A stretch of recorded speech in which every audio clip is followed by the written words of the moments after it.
สู่รายการ XTV ยูการเล่นฮีโร่ที่มีชื่อว่าเบนโตะกับสกินซีซั่น11และก่อนที่จะเข้าไปในเกมเนาะ เขาก็ต้องขอ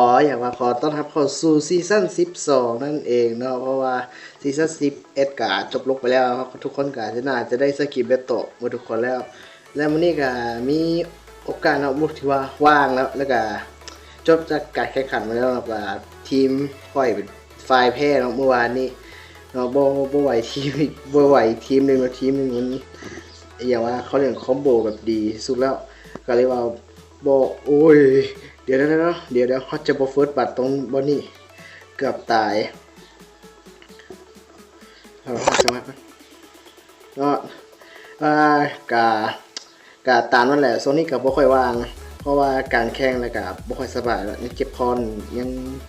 แน่ก็ตามเมื่อกี้แหละช่วงต้นเกมกับเบตโตดีจะขอต้นเกมจะขอเป็นออกเป็นเกิบเลือดเนาะเกิบซัพพอร์ตนั่นเองเนาะช่วยค่าเขาก็จะได้เงินบขอเปลี่ยนกลายเป็นออกเกิบบานาเพราะว่าเบตโตมันเบิดบานามเบิดไว้ช่วงต้นเกมนะส่วน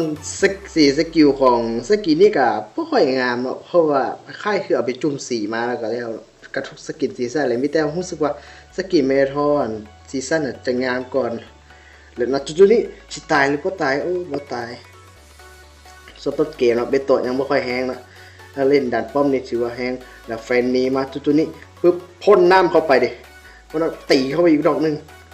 แล้วแฟนนี้เนาะมุนบินมั่วแล้วจุดนี้แล้วขอยิงอีกบัดนึงแตกแล้ว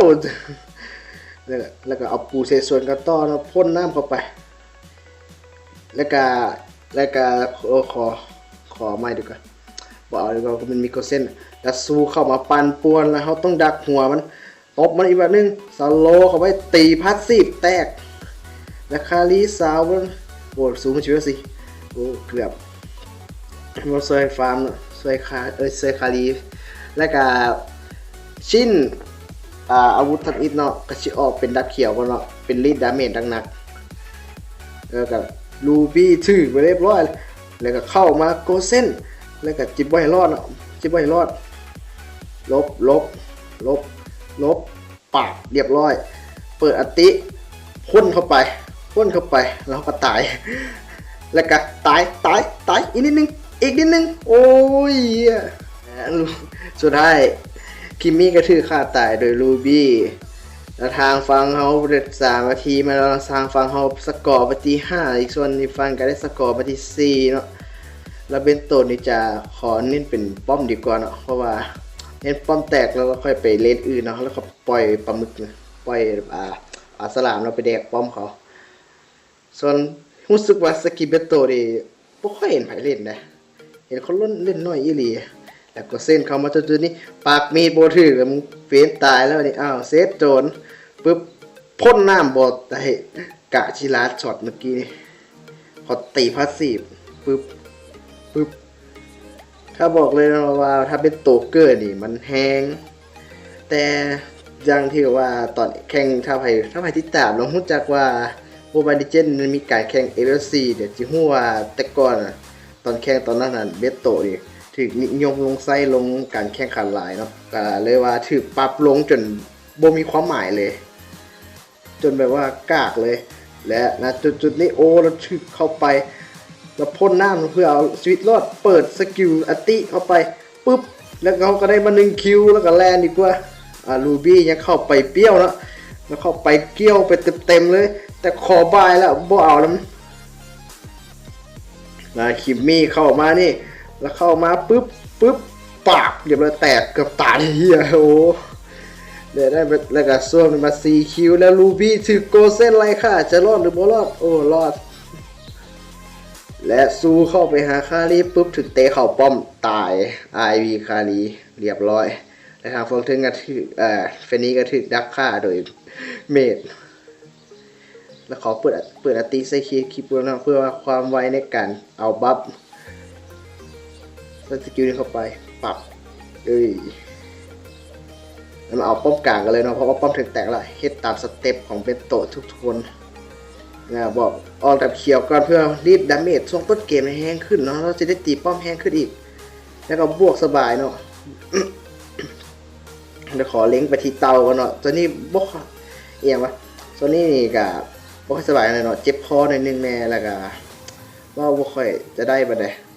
บกค่อยลึงมันลืมวิธีเล่นว่ามันลืมวิธีเว้าแล้วบ่ได้อัดคลิปด่วนนะตอนนี้ก็เป็นเวลาว่างเนาะก็เลยมาอัดคลิปซะเลยซะและ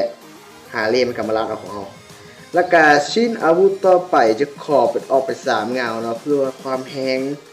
บอกเลยว่าพ่นไปปุ๊บแล้วตีธรรมดาติดดาเมจขาวแน่นอนและทางรูมในคิมมี่คนเดียวนี่เฮามากลายเนาะถ้ามันดักถ้ามันมากก็ปัจจิมาบ่เบิ่งทรงคือชิโบมาแต่ทางกลางนี่โถมเข้ามานี่2โต3โตแล้วมันมีทางฮาเล่กับซูเนาะแต่ซูอยู่ในหั่นที่เข้าไปเรียบร้อยแตกถึกดักโดยคารีนั่นเองและฮาเล่เข้าไปในนี่แตกแล้วเจอคารีสาวตายโอ้ถ้าคารีเกิดนี่บอกเลยตัวไรก็ยุดกับบยูนอกจากชิลุมฆ่ามันนะแล้วก็คอร์สนี่ก็น่าจะไม่ค่อยไหวเนาะเพราะถ้าคารีมันเอาเกาะมานี่เชิญแสดงก็ไม่ไหวปอดบอสลอซ่าเนาะเปิดป่าดุกตีเปิดป่าสลามตีป้อมเลยแล้วเฟนนี่บินเข้ามาถึกดักเข้าไปแตกแล้วเจอพาสซีฟเจอพาสซีฟเขาตีเข้าไปแล้วซูโยกมาแล้วถือฮาเล่ดักและฮาเล่เขามาถือดักแล้วเขาเปิดแลนไว้ไปฆ่าฮาเล่ปุ่มพ่นหน้ามาเดียวได้เลยแล้วก็ตีป้อมนะเขา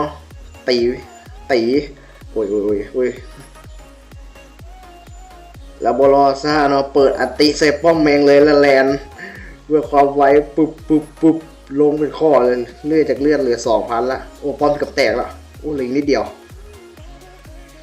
บอลซ่าขอเลือดดีกว่าโอ้ไหวเอาพ่นสกิลหนึ่งบ่ถือโอ้ยแต่ทางถึงนี่คารีขึ้นไปเคลียร์เขาก็มาเคลียร์กลางแล้วเคลียร์ตีป้อมเพื่อจะเคลียร์แล้วเขาจะไปเลนข้างนะเพื่อไปตีป้อมดันป้อมเบตโตเป็นสายดันเนาะทางถึงถ้าคารีถึกลุมแล้วน่าจะบอลรอดเนาะโอ้บอลรอดที่เราตอนแรกคิดว่าจะรอดโอ้ยทางถึงนี่รู้สึกว่าเจอโกซีออนแต่บอสนเนาะอ้าวเฮ้ยพัดไปปล่อยมาโกเซนมาจากเจอนะและป้อมฝั่งนั้นก็แตกไปทีเรียบร้อยแล้วเขาก็ได้ดาบ3 งามมาแล้วเนาะ3บอกเลยว่าแห้งแน่นอนบาดนี้แล้วก็เดี๋ยวขอเอาวับก่อนแล้วก็ชิ้นต่อไปจะขอเป็นออกดาบ7มาสมุดบอกเพราะว่าเขาจะได้พ่นเจาะเกาะและทางเทิงเนี่ยมีประเด็นแล้วเนาะระวังซูโยกเข้ามาปุ๊บใส่ได้ฆ่าไปโซมิสติกบอกโซสติกเกอร์มิสติกบอกโอ้ยเอาบละแล้วเราลืมไปเนาะว่าทุกคนกันน่าจะได้บทุกคนเนาะถ้าบ่ได้ก็ถือว่าอดไปเนาะสำหรับสติกเกอร์มิสติกถ้าใครเคยแบบว่าขึ้นเทพเนาะก็จะได้หมดทุกคนเนาะโอ้ทางคิมมี่น่ะจะมาทางนี้แล้วเขาโบโลซ่าอยู่เห็นหยังไปตัวเขาแต่ก่อนที่ไปขอปล่อยปลาหมึกเข้าไปก่อนปลาหมึกขี้แยงสลามเป็นตัวเป็นปลาหมึกนะโอ้ยเขาเปิดแลนถึกเตะเข้าไปปุ๊บโอ้เกือบตายเนี่ยมันดีได้เอาแลนไวมานี่แหละว่าที่เอามาเกียรนั้นบ่อยากเอาฟิกเกอร์มาก็ย้อนว่าชื่อว่าซั่นถึกสโลเข้าไปมันก็บ่มีหยังเนาะตอนนี้แลนไว้กำลังก็แบบว่ากำลังมาแฮงเนาะเห็นหลายคนใส่หลายเติบใส่สำหรับอย่างแน่อย่างวะตัวอย่างไหนมาทีพากับใส่วะจากเส้นพวกคากะกะที่ดึกปรับแล้วแล้วก็ดิกกี้ที่โตที่ปั้นป่วนนี่ก็บ่ค่อยได้ใช่เลยบ่สนเนาะเขาเปิดอติตีป้อมแล้วให้มันตีไปและทางเฟนนี้ก็ตายไปแล้วก็ขอชิ้นต่อไปเอาอีกเนาะไปขี่ดิบ่เนาะโว้แตกยังเหลือตัวนึงพ่นน้ำเข้าไปบ่ถือโอ้ยเหี้ยแล้วขอออกเป็นขี่ก็แล้วกันสิขอไปขี่นะแล้วขอคิดว่าจะรอดไปง่ายๆหรอหมอ เปิดอันติไล่เข้าไปในบ้านเลยบ่สนโอ้โคตรแฮงเลยเป็นตัวถ้าเครื่องมันหลายสิมันก็จะแฮงก็ตามสิแหละเนาะปึ๊บตีเข้าไปติดแพสซีฟเต็มพ่นน้ำเข้าไปปึ๊บขอแลนแล้วกันอย่ามาเก่งจริงละมาเก่งจริงละมาโอ้ยอย่าโมแอกับเป็นโตผู้นี้โอ้ผู้นี้โหดเท่านั้นโอ้เขามีบัฟเลยคิดว่าบ่มีสักและเฮาก็ฆ่าไปทีได้9ตัวและฮาเล่ที่โยกเข้าไปปุ๊บพ่นน้ำเข้าไปแล่นแล้วเฮาเปิดอันตีกันแล้วรูปนี้เกี่ยวบ่ถึกเว้ยว่าสิว่าคิดว่าจะเกี่ยวถึกซะบ่ถ้าถึกเมื่อกี้นี่ก็น่าจะตายเบิดและทางฮาเล่อันติเข้าไปใส่คิมิเต็มบ่รอดเลยเนาะและณจุดนี้แล้วก็พายกตีป้อมแตกไปทีเรียบร้อยสำหรับใครที่มาคลิปนี้ก็อย่าลืมกดไลค์กดแชร์กด Subscribe ด้วยเพื่อเป็นกำลังใจในการได้คลิปต่อไปเนาะสำหรับเดี๋ยวนี้ก็รู้สึกดีขึ้นแล้วเนาะก็ดีกว่าแต่ก่อนเนาะเพราะตอนนี้ก็บ่ค่อยมีเวลาว่างเนาะยังสิได้แข่งทีมก็จบแล้วล่ะแข่งจบแล้วก็ได้จะเฮ็ดคลิปแบบปกติจะมาเฮ็ดคลิปลงเนาะอันนี้ก็มารีวิวสกินซีซั่นเนาะก็บ่ค่อยมีเวลาเนาะก็ผ่านมา7อย่างว่า 4-5 มื้อ 6 มื้อแล้วที่การรีแรงนะก็มีโอกาสมาเฮ็ดคลิปแต่ทางนี้แหละสำหรับใครอยากคลิปนี้ก็อย่าลืมกดไลค์กดแชร์กด Subscribe เด้อแล้วหน่อยมาเกียร์นี่ก็อย่าลืมเอาไปใส่กันเด้อบอกเลยว่าความแฮงว่าแต่อย่าตายหลายก็พอเด้อตายหลายได้ตัวเดียวก็ได้แล้วนะมีแต่ว่าเฮาได้เครื่องซับนี่เขาสามารถพ่นใส่หัวก็ลงไปคอแล้วเนาะสำหรับคลิปนี้ไปเจอในทุยเอาไปเจอกันในคลิปหน้าเนาะ see you next video ขอบใจเด้อที่เข้ามาชมบ๊ายบายขอบใจ